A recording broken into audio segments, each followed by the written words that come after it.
sur la mobilité des capitaux, sur l'investissement et les répercussions sur tous les autres produits de consommation. Parce que vous savez que tout tourne et tout tourne à partir de ces produits d'hydrocarbures, pratiquement, les industries, l'économie, tout. Et donc, même les produits de consommation courante, notamment les produits alimentaires, les denrées alimentaires, tous les autres produits s'en trouveront impactés.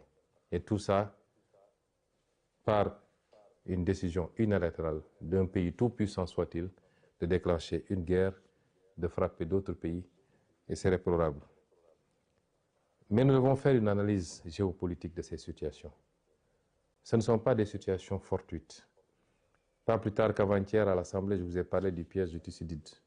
Je vous en parle depuis pas mal de temps. Je voudrais que nous soyons tous bien conscients de la situation. Nous avons des puissances émergentes regroupées autour des BRICS, avec la Chine comme un pays moteur, qui aujourd'hui, quoi qu'on dise sur le plan économique, sur le plan technologique, et certainement de plus en plus sur le plan militaire, sont en train non seulement de rattraper tout le retard, mais de prendre le dessus sur le vieux monde occidental, avec en tête de file les États-Unis d'Amérique. Et tout ce que vous voyez, c'est des réactions de ce pôle, et particulièrement des États-Unis, qui ont peur de perdre cette primauté qu'ils ont eue pendant longtemps, cette domination écrasante sur tout le reste du monde. Et si vous voyez bien la carte des interventions, il s'agit de freiner et d'expulser une puissance comme la Chine, de l'Amérique du Sud d'abord, d'où ce qui s'est passé au Venezuela, ce qui se passe actuellement à Cuba, ce qui risque de se passer ailleurs, puisque la Colombie a été menacée également. C'est ce qui se passe actuellement au Moyen-Orient, où il faut couper effectivement toutes les connexions de ces pays avec la Chine, avec la Russie et peut-être avec d'autres pays des BRICS, et leur approvisionnement en produits d'hydrocarbures. C'est l'Europe ne posant pas de problème fondamental, puisque l'Europe est un satellite du moins des États-Unis dans ce bloc occidental. Tout ce qui se passe est une tentative d'isolement d'une puissance montante et de pouvoir après se consacrer particulièrement à cette puissance, soit dans le cadre d'une guerre commerciale. C'est heureux si ça se limitait à cela. Nous ne souhaitons pas que ça aille beaucoup plus loin pour des puissances dotées d'arsenal nucléaire et maîtrisant des technologies de plus en plus extrêmement sophistiquées. Nous sommes dans ce contexte géopolitique bien particulier. Quid de l'Afrique? Parce qu'on a parlé de l'Europe, on a parlé de l'Amérique, on a parlé de l'Asie. Et comme d'habitude, il est très difficile de parler de l'Afrique, puisque les Africains n'ont jamais pris la responsabilité pour comprendre les enjeux et comprendre qu'ils n'ont pas d'amis, ils n'ont pas de parents et qu'ils doivent compter sur eux-mêmes par les réformes qu'il faut, par le règlement d'un certain nombre de contentieux ou de conflits inutiles, par la stabilité, mais surtout par le travail, se mettre au travail. Nous sommes le continent qui n'existe pratiquement pas sur la carte géopolitique, mais qui semble être la seule à l'ignorer. Et nous sommes là encore dans des débats secondaires qui n'apportent rien au monde, qui n'apportent rien à l'Afrique, et qui ne rapportent rien à nos pays plus individuellement. Cette Afrique-là, qui n'est jamais sortie sous le joug de la colonisation.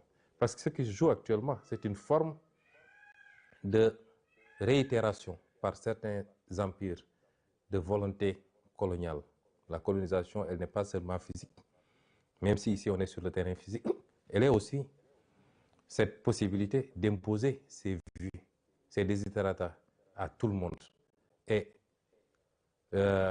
continuer à dominer le monde, à le contrôler et à ne prendre les autres comme des vassaux ou des satellites. Ça, c'est une forme de colonisation. L'Afrique n'est jamais sortie de cette colonisation. Et je m'en veux pour preuve que ce que les d'aucuns appellent la néocolonisation, par les monnaies coloniales, par le pillage des ressources naturelles, mais également par la dette injuste imposée à l'Afrique, les conditions extrêmement délicates d'accès à ces crédits et tout ce que ça fait porter comme poids à l'Afrique. L'Afrique n'est jamais sortie de cela. Et les vrais combats, ils sont là. Et c'est ça notre combat, nous. Malheureusement, quelquefois, moi personnellement, j'ai l'impression d'être assez isolé dans ce combat, y compris ici, dans notre pays au Sénégal, et maintenant qu'on est au pouvoir. Et c'est ces enjeux-là que nous devons comprendre. Que je veux que chaque militant et chaque militante comprennent que notre combat dépasse les débats futiles et inutiles sur des combines et des manipulations politiciennes. mbokk yi àdduna bi jaxasoo na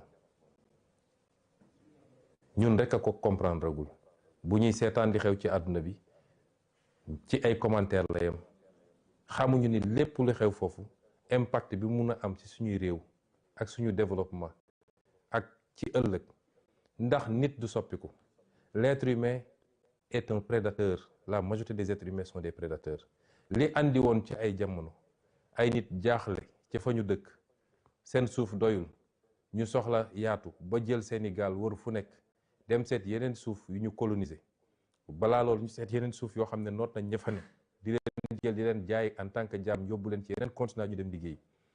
loolu taxoon ñu demaat ba ñëw jël suuf soosu ne ñoo ko moom muy colonisation. loolu du mus a dañ te ñu xam ni ba léegi rawuñu ci loolu. àdduna mën na doxaat ba nit ñi dellu si waat te dégg ngeen kenn ci kilifa yi mooy ku ñuy wax Marco Rubio di benn kilifa ci États-Unis dafa wax ni dañu war a delloo si waat colonisation. tey ñooñu bu ñu demoon ba jaaxle ndax dañoo am seen mode de vie am benn niveau bu ñu tàmm ci richesse ak yu demee noonu bu ñu demoon ba xam ni loolu mënatuñ koo am te jàpp ni Sénégal am na alal goo xam ne mi ngi fi lan moo leen tere tey ñu ñëw ci seen doole ñëw nangu Sénégal comme tey ni ñuy attaqué ay réew di rey seeni président di jël seeni président yóbbu leen di leen tëj noonu la amee ci ñeneen ak ñeneen ci képp koo xam ne am na doole.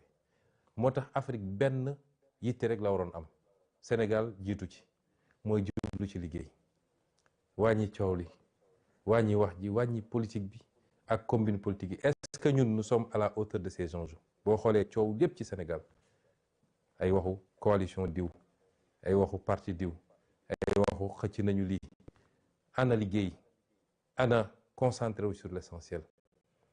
loolu mooy tey enjeu bi nga xam ne moo war a nekk suñu bos muy lu ma andi woon rek ci introduction mooy il faut qu'on soit à la hauteur des enjeux.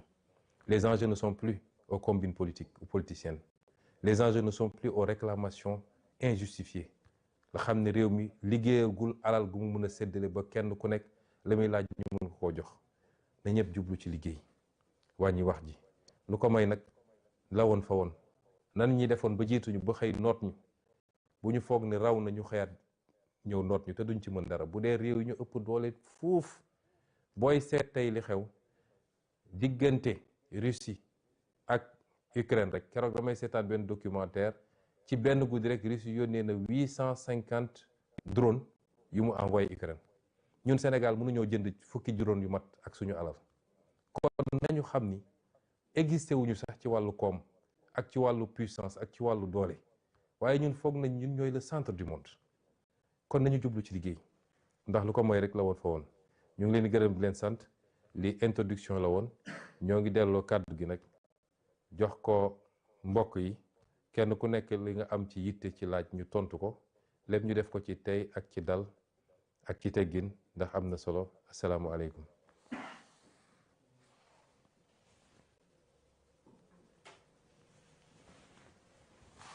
jërëjëf président